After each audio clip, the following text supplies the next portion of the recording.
जय श्री महाकाल की। जय श्री महाकाल। हमने आपकी एक वीडियो देखी हाँ जिसमें बताया गया है हाँ कि उज्जैन के महाकाल हाँ, छोड़कर बराड़ा आ गए। क्या ये सत्य है क्या? ये बिल्कुल सत्य है, इसको कोई झूठ साबित नहीं कर सकता है।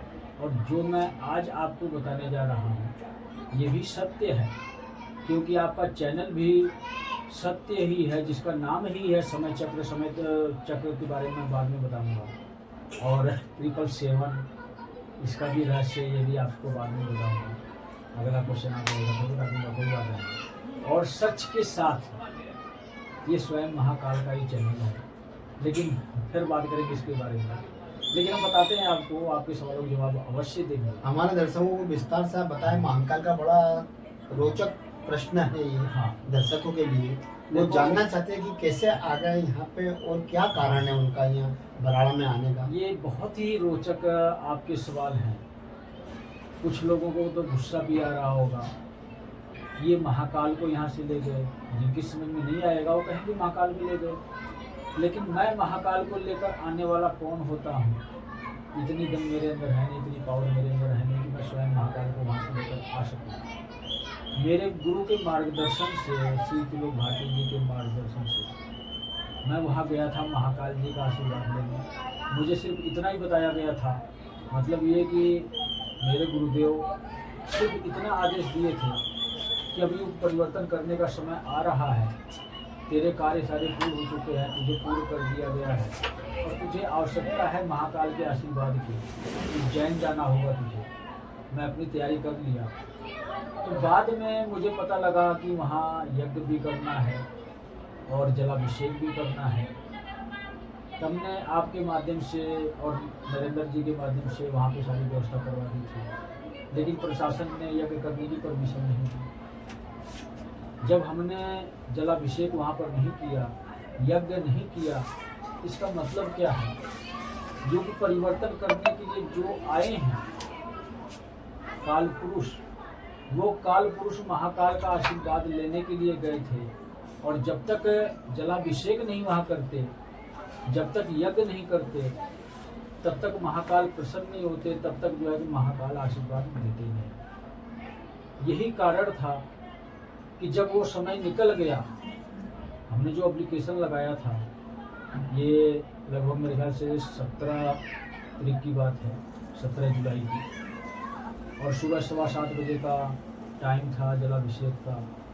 लगभग 7:20-21 के आसपास का टाइम था, और आधा घंटा समय हमने मांगा था प्रशासन से कि हमें आधे घंटे का समय दे प्रशासन, हम जलाभिषेक करना चाहते हैं। लेकिन कहावत है, जब कलयुग का असर होता है तो चाहे प्रशासन हो, चाहे कोई इंसान हो, चाहे कोई मंदिर का ही कर्मचारी क्यों ना हो, कमेटी का कोई मेंबर ही क्यों ना हो, सच के साथ तो कोई नहीं है कलयुग में। इसलिए मेरे साथ भी कोई नहीं लगा, और शायद महाकाल की ये परीक्षा थी कि देखूं ये कहाँ तक कामयाब होता है, क्या कर सकता है। लेकिन मैं चुनौती तो दे नहीं सकता महाकाल जी को, क्योंकि उनकी शक्तियों से मैं कार्य कर रहा हूँ। लेकिन इतना मैं ज़रूर कहूँगा कि जब शिव स्वयं मार्गदर्शन कर रहे हों श्री त्रिलोक भारती जी के स्वरूप में, एक आध्यात्मिक गुरु के स्वरूप में, तो मैं कभी असफल हो नहीं सकता। तो महाकाल की परीक्षाओं में मैं पास हो गया, मैंने वो कर दिखाया जो मेरी इच्छा थी, जो मैं चाहता था। हमने आपको यही बताया था ना कि 2 दिन का समय है आपके पास। 2 दिन बाद आप उज्जैन नगरी से चले जाना, उज्जैन की मंदिर परिसर से आप चले जाना। यहाँ पर कुछ घटित होने वाला है और मंदिर के अंदर ही होने वाला है। बराबर बताया था। और हमने जो एप्लीकेशन लिखा है उज्जैन मंदिर में ही, वहीं बैठकर कर्मचारियों के सामने ही बैठकर हमने एप्लीकेशन लिखा, और यही शब्द लिखे कि यहाँ पर अब कुछ घटित होगा, अगर ये जलाभिषेक नहीं हुआ तो आप लोग स्वयं जिम्मेदार होंगे, प्रशासन जिम्मेदार होगा। लेकिन ये हुआ नहीं। प्रशासन भी मुझसे सवाल करेगा यहाँ पर क्यों नहीं हुआ, आपने तो कहा था 2 दिन बाद ऐसे होगा। हाँ, कुछ ना कुछ होगा। यहाँ पर महाकाल त्याग चुके हैं, तांडव कर रहे हैं, सब सत्य है। मैं पास इसीलिए हो गया महाकाल की परीक्षा में कि मैंने स्वयं घुटने टेक दिए महाकाल के आगे। मैं नहीं चाहता था कि यहाँ की व्यवस्था कोई गड़बड़ हो। व्यवस्था का मतलब ये होता है कि जब शिव इस व्यवस्था को देख रहे हैं महाकाल स्वरूप में, पूरी उज्जैन नगरी के राजा हैं, जिनके राज्य में कभी भी किसी की मनमानी नहीं चलती है। मनमानी नहीं चलती है मतलब ये कि जब शिव की इच्छा नहीं है तो इसीलिए तो मैं जलाभिषेक नहीं कर सका। कलयुग का प्रभाव था या शिव की इच्छा नहीं थी? ये शिव की इच्छा नहीं थी, यही तो रहस्य है। मन मेरा भी बहुत दुखी हुआ, मैं जलाभिषेक नहीं कर पाया। बहुत तैयारी के साथ गया था, बहुत खुशी के साथ गया था, लेकिन शिव की इच्छा थी कि ये जलाभिषेक ना कर सके। और जब ये जलाभिषेक नहीं कर पाएगा तो ये भी क्रोधित होगा, इसको भी शर्मिंदगी महसूस होगी। जितने शिष्यों के साथ आया है उनके साथ भी, और सभी लोगों को पता है कि ये गए हैं उज्जैन जलाभिषेक करने, महायज्ञ करने, और कुछ भी नहीं कर पाए। ये शिव की इच्छा थी, वही यही तो उनकी परीक्षा थी। उन्होंने यही परीक्षा ली कि मैं जलाभिषेक नहीं कर पाया, और उस वक्त उन्होंने ये भी दिखा दिया कि 2 दिन बाद मैं ऐसा तांडव यहाँ करूंगा कि यहाँ पर उज्जैन नगरी तबाह कर दूं, 50% तक तबाह कर दूं। इतना तांडव मुझे दिखाई था, और ये सत्य था, सत्य दिखा था बिल्कुल। यही असली मेरी परीक्षा थी। वहां पर मैं अगले दिन सुबह ही घुटने टेक दिया। मैं कहा, हे महाकाल, ये विनाश की लीला मैं नहीं देख पाऊंगा, मुझसे सहन नहीं होगा। कुछ भी करो, भक्त तो आपके ही आते हैं आपके दर पे। सिर्फ यही बात मैंने रखी कि जरा उन पर भी अपनी दया दृष्टि डालो, उनका क्या कसूर है। तो स्वयं महाकाल ने 41 दिन का समय दिया। 17 जुलाई से, हाँ 17 जुलाई से 41 दिन का समय दिया है कि ठीक 41 दिन के बाद 42वें दिन उज्जैन नगरी में कम मात्रा में तांडव शुरू होगा। और ये संकेत भी स्वयं महाकाल के गर्भगृह से ही मिलेगा। ये भी सत्य है। 42वें दिन उज्जैन नगरी के महाकाल के गर्भगृह से ही मिलेगा, जहां पर शिवलिंग पर जल नहीं चढ़ पाया एक कालपुरुष के माध्यम से, वही शिवलिंग एक ऐसा तेज उत्पन्न करेगा, उज्जैन नगरी कांप उठेगी। यही सत्य है। इसीलिए मैं कहता हूं कि महाकाल उज्जैन नगरी का त्याग कर चुके हैं। आपने देखा होगा, हमने अपने शिष्यों को बिठाया था। मंदिर में प्रवेश तो वर्जित था हमारा। हम मंदिर परिसर में ही अंदर बैठे थे, मंदिर के बैक साइड।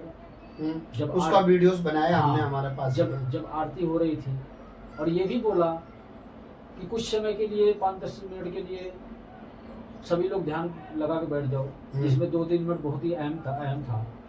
और हमारे शिष्यों को भी ये आभास हुआ कि महाकाल प्रचंड स्वरूप में है।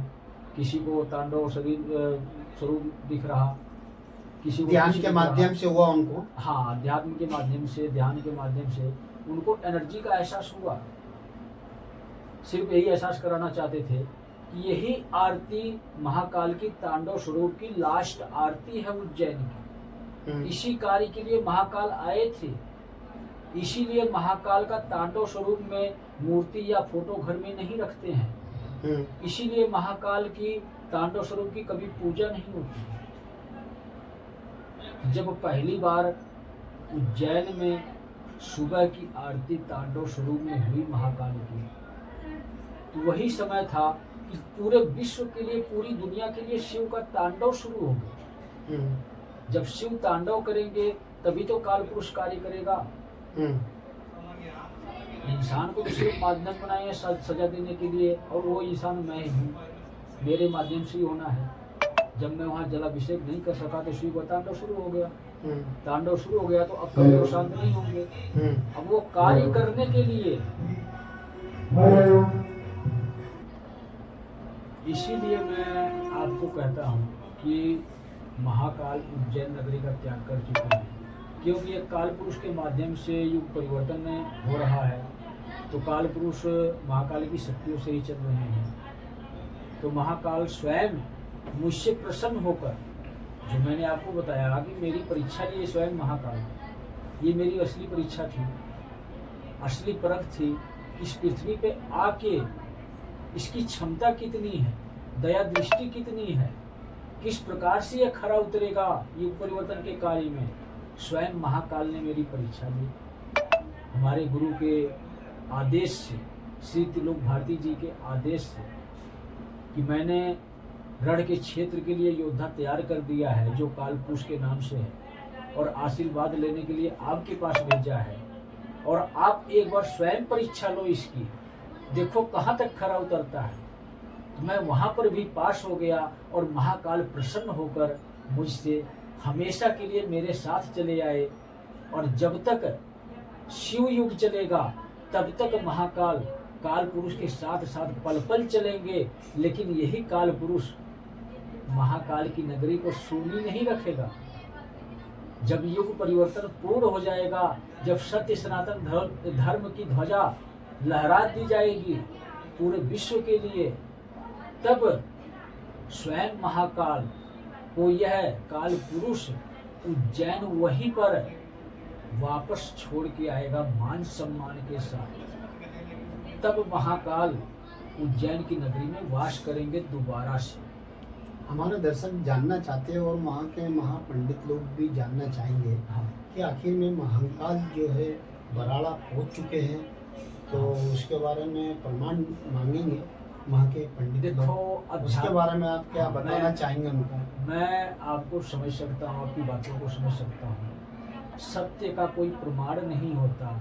अगर मैं प्रमाण मांग लूँ किसी से कि शिव का प्रमाण दो, महाकाल का प्रमाण दो कि उज्जैन नगरी में महाकाल हैं, क्या वो प्रमाण दे पाएंगे? तो आध्यात्म का और शिव का कोई प्रमाण नहीं है। अगर प्रमाण कोई लेने वाला है तो मैं प्रमाण दूंगा।